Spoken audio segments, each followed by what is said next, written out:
Sabe aquele momento em que você tem um problema, uma coisa que te incomoda muito no dia a dia? E aí você pensa consigo mesmo, putz, será que só eu passo por isso ou tem mais gente também? E é exatamente essa sensação, esse sentimento que é a mola propulsora de uma das formas mais originais de se criar uma empresa, um produto ou um novo negócio, que é o conhecido como Scratch Your Own Itch, ou seja, coçando-se a si mesmo. Vou dar um exemplo aleatório aqui para a gente entender melhor. Imagina uma pessoa que vem estudar na capital, na universidade, e todo final de semana volta para casa para poder encontrar sua família. E sempre fila de ônibus, rodoviária, ou então tenta agitar aquela carona, e sempre meio perrengue, sabe? Até que um dia ele tá na rodoviária, olhando todo mundo, reconhece algumas pessoas do seu lado e pensa, putz, então sou só eu que tenho esse problema de voltar para casa, né? Tô vendo aqui outras pessoas lá da faculdade, e ele começa a pensar, e se eu tentasse resolver isso de alguma forma? Porque tem gente querendo voltar para casa. Tem gente que tem carro e volta para cidades, ou para a mesma cidade ou para uma cidade próxima.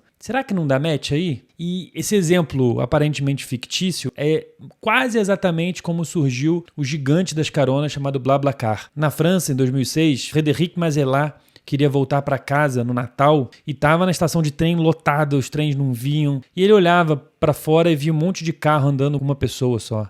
Falou, poxa, de repente dá para eu pegar uma carona aqui. E daí criou-se o conceito e ele começou essa BlaBlaCar, que hoje está em vários países, inclusive aqui no Brasil. E por que faz tanto sentido a gente transformar uma dor num negócio, num produto? Porque por 3 motivos. O primeiro, a gente conhece a fundo o que nos aflige, qual que é a nossa dor, o que é o nosso incômodo. A gente está ali no dia a dia vendo exatamente o que está acontecendo. Então a gente conhece muito bem o que já existe, quais são as alternativas, o que não funciona e por que não funciona. Então a gente é o nosso próprio possível cliente, entendendo aonde aperta o calo, onde é que fica um pouco mais fácil e o que poderia resolver essa nossa dor. A segunda vantagem é que, como somos possíveis clientes, a gente pode testar diferentes soluções. Puxa, se eu for por aqui, o que aconteceria? Você pode testar, a gente pode testar no dia a dia, rápido. Isso vai validando, né, algumas hipóteses que a gente tem ao longo do caminho. Isso é super rico, porque a gente não gasta muito tempo, a gente acelera o processo de desenvolvimento de tomada de decisão. E a terceira é que a gente tem energia de sobra para poder resolver o problema, porque é o problema nosso, né? A gente está passando por ele praticamente todo dia em alguns casos, ou então eventualmente, mas dói muito. Então a gente tem uma energia extra, uma motivação extra, que se a gente estivesse apenas resolvendo um problema de alguma pessoa que passou na rua e a gente está tentando entender, provavelmente não teria. Não que não funcione, mas resolver um problema próprio costuma dar uma energia extra. E com essas 3 motivações faz com que o nosso desenrolar da história seja bem diferente. Mas da mesma forma que existem 3 vantagens, existem 3 pegadinhas que a gente precisa prestar atenção para não cair numa furada. A primeira delas é entender se o que a gente tem como problema, se a nossa dor é compartilhada por mais gente. Porque não adianta nada, você tem aquele problema que acontece quando você vai resolver um problema específico que quase ninguém tem. Legal, você pode resolver, talvez aqueles poucos te entendam, mas quanto disso, de fato, é uma dor compartilhada por outras pessoas? O que nos leva à segunda pegadinha, que é, às vezes, a gente quer criar alguma coisa que resolve exatamente uma dor muito específica e ela acaba ficando super nichada, que atende a muito poucas pessoas. Então, apesar de ser uma solução, ela é uma solução que provavelmente não tem capacidade de se tornar um produto ou uma solução simplesmente por falta de mercado.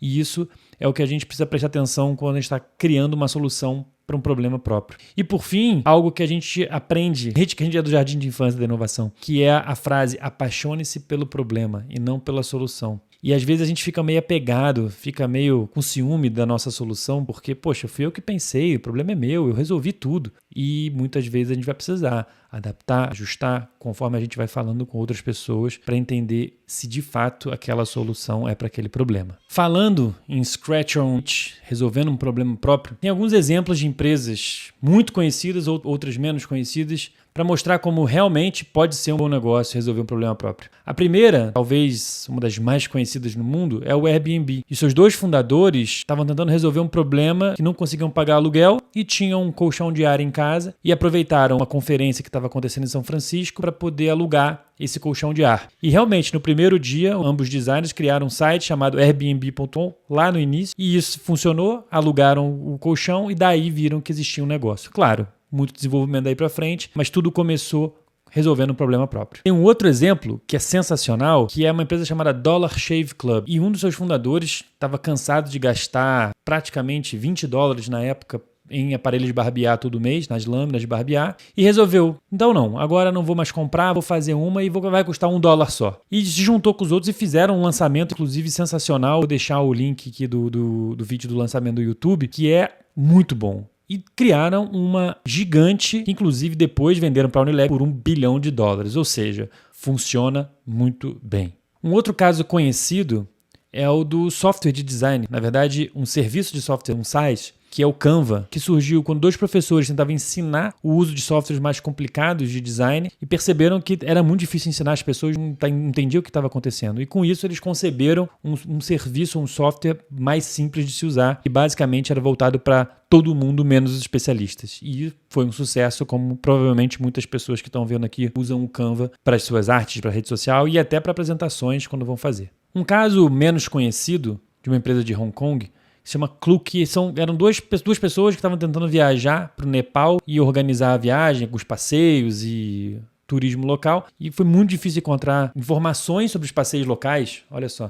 E aí eles começaram a entender, poxa, se a gente está tendo esse problema, pode ser que outras pessoas também estejam. E aí começaram a montar um site que reunia essas informações sobre destinos de viagem, e hoje é um gigante de turismo no mundo. Tem também uma empresa chamada Catalog, que provavelmente você nunca ouviu falar, que é da Holanda. O seu fundador, que era um colecionador de quadrinhos, não estava achando nenhum software que conseguiria catalogar os quadrinhos que ele estava colecionando, que ele estava comprando. E aí desenvolveu. Tá bom, vou começar aqui. Começou a desenvolver esse software e sem querendo, se transformou numa plataforma, na maior plataforma de leilões online da Europa. Tudo porque ele queria organizar os seus quadrinhos em casa. Notem que soluções para qualquer área podem surgir quando uma pessoa, querendo resolver um problema próprio, entende o que pode ser, o que pode se tornar um produto. Claro, lembrando das pegadinhas que a gente falou, mas por que não transformar algo que pode servir para você para mais pessoas? E aqui então vou resumir em 10 passos qual que é o caminho das pedras, como é que a gente pode avaliar se uma ideia nossa para um problema próprio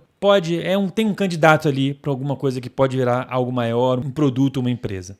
Passo 1. Identifique os seus incômodos no seu dia a dia. Olha para as coisas que você faz torce um pouco o nariz, olha de lado e que você tem um pouco de dificuldade de resolver. Por exemplo, eu estou numa fase que eu adoro digitar coisas para o meu celular ao invés de ficar digitando as mensagens para o WhatsApp. Então o que eu faço hoje? Eu abro o aplicativo do ChatGPT, aperto o botão, dito o que eu quero, ele reconhece, transforma em texto, aperto enviar. Tem um chat que já está configurado para arrumar esse meu texto.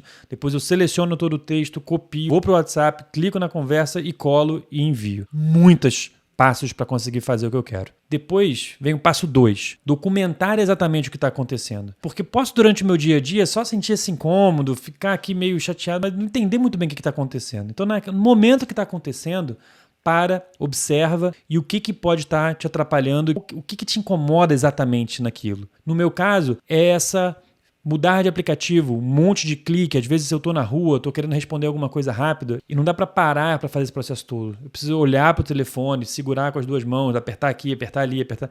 Quando que eu queria apenas apertar um botão e pronto, já resolvi meu problema. É o excesso de cliques, é o ter que olhar para a tela do celular e prestar atenção que me incomodam. Passo 3, verifique se você não está sozinho, porque pode ser o maior problema do mundo. Mas se você está passando por isso e mais ninguém, vai ser uma gambiarra. No final, na verdade, vai ser uma gambiarra que você vai conseguir viver com ela e vai ficar reclamando. Agora, se tem mais gente, aí sim temos aqui um potencial candidato para alguma coisa maior. No meu caso do WhatsApp, a maioria das pessoas pode simplesmente não ligar de digitar a mensagem ou então usar as funcionalidades nativas do iOS como a Siri ou então do Google e tá tudo bem. Passo 4. A gente precisa avaliar qual que é o tamanho dessa dor. Porque às vezes é um negocinho que você está acostumado e você não liga mais. Você se adaptou. Porque para todo problema, todo mundo desenvolveu uma via alternativa, uma gambiarra para poder resolver. E eles podem estar de bem com isso. Ou não, pode ser algo muito incômodo que tem muita gente com muita dor de cabeça para fazer exatamente aquele negócio. E aí você precisa avaliar. Legal, tem mais gente que tem uma dor intensa e, se possível, avaliar se elas estariam dispostas a pagar por alguma solução. E aí vem o passo 5, que é explorar quais são as possíveis soluções que existem no mundo. Porque da mesma forma que você achou uma solução, no meu caso do WhatsApp, como é que eu vou lá no ChatGPT, dito, seleciono, clico, aperto, papapá e volto, pode ser que alguma outra pessoa que tenha o mesmo problema que eu resolva de uma outra maneira. Ele achou um aplicativo mais ou menos parecido que faz mais ou menos o que ele acha. O que funciona lá? O que não funciona lá? E assim a gente consegue entender o espaço das soluções que existem para resolver aquele problema. Já o passo 6, a gente precisa desenvolver o conceito dessa solução. Depois que a gente já validou que existe, que é uma dor intensa, avaliou as alternativas, entendeu qual que é o melhor caminho, coloca no papel, desenha, escreve. Se você já souber alguma coisa no code, IA e tudo mais, consegue desenhar alguma coisa rápida e mostra para quem tem aquela mesma dor que você. Porque aí você já começa a validar. Opa, legal, entendi, gostei dessa forma, acho que isso aqui resolve. Pelo menos para a gente não perder tempo. A ideia aqui é avaliar rapidamente se você tem um potencial ganhador nas mãos ou não. Já o passo 7 é, de fato, desenvolver um MVP ou alguma coisa que teste, um protótipo funcional da sua solução. E aqui existem algumas divergências, a gente que joga esse protótipo mais para frente, a gente que joga para agora, mas a ideia principal é fazer com que as pessoas consigam enxergar e utilizar minimamente essa solução que você criou. Então, voltando ao meu caso do WhatsApp, será que é um botãozinho no teclado que ao invés de acionar o assistente do iOS ou do Google, ele vai fazer uma consulta na API da OpenAI e voltar? Isso não é tão difícil de fazer. Com alguns cliques em algumas plataformas no code, dá para fazer um protótipo disso e testar. Não é isso. Então, pode ser um contato dentro do WhatsApp para quem você manda, depois você só encaminha. Então, reduzir um pouco, mas não tanto. Não, pode ser uma outra forma, pode ser um botão flutuante. Ou seja, existem algumas formas de botar no papel, mas a ideia é testar se aquela solução está indo no caminho certo. Já o passo 8 é testar essa solução com algumas pessoas próximas. As mesmas pessoas que você perguntou lá atrás, idealmente, podem validar se essa é uma solução que funciona, que está adaptada para o dia a dia delas, para a funcionalidade delas, e aí a gente vai começando a ter os primeiros feedbacks sobre o que está funcionando, porque provavelmente resolve uma dor, se ela é uma dor sua, mas também o que não funciona. Talvez alguma coisa que seja muito específica da sua realidade, não da pessoa. Então a gente consegue ir olhando e entendendo o que funciona ou não. O que nos passa ao passo 9, incorporar esses feedbacks. E aqui não adianta ouvir tudo, incorporar tudo, pronto, agora você tem um belo Frankenstein na mão e que não atende a ninguém. Então priorizar, ouvir e selecionar esses feedbacks e incorporar nesse seu produto é um passo fundamental para entender qual é a dor que você resolve, volta lá no início, e também o que você não atende agora. E nem sabe se vai atender agora ou se no futuro. O que nos leva ao passo 10, que é agora consolidar esse produto viável e começar as primeiras vendas ou então os primeiros pitches, se você está em busca de um investidor e quer alguma coisa maior. Mas agora sim, com base num produto validado, que não é apenas seu e que tem gente disposta a pagar. E com esses 10 passos, você pode aplicar para qualquer coisa. Eu vou compartilhar algumas dores que eu tenho. Eu já falei de digitar as mensagens para o WhatsApp, mas tem também, uma vez por ano, eu preciso declarar o imposto de renda. Tem um monte de ação, fundo de investimento, e é tudo manual. Eu preciso listar uma a uma, quando que eu comprei, qual que é o preço, qual que é a corretora. Me dá uma preguiça imensa. Tá aí uma bela de uma dor que eu poderia, ou alguém poderia, se alguém compartilha dessa dor, resolver de alguma maneira. Uma outra dor que eu tenho, eu gosto muito de reciclar, de separar o lixo. A gente tem aqui em casa um lixo orgânico, lixo reciclável, eu separo os vidros. Só que me mudei recentemente, eu não sei qual que é qual que são os horários que passa e os dias que passa o caminhão do reciclado, que passa o caminhão do lixo normal, para eu poder tirar o lixo. Eu moro aqui numa vila. Então, como que eu faço isso? Então, eu poderia consultar. Como é que eu consulto esses dados? Tá aí uma outra dor, talvez não tão intensa, mas algo que eu gostaria de resolver também. Então, tá aqui 3 problemas simples que eu tenho no meu dia a dia: WhatsApp, imposto de renda e coleta seletiva, e que eu poderia usar como uma motivação, um motor para desenvolver alguma coisa que pudesse funcionar para mais gente, aplicando esses 10 passos. Me fala se você aplicou esses 10 passos, se fez sentido para você, e comenta aqui embaixo o que você faria, qual é a dor que você gostaria de resolver e o que você faria nesse caso. Valeu, até a próxima.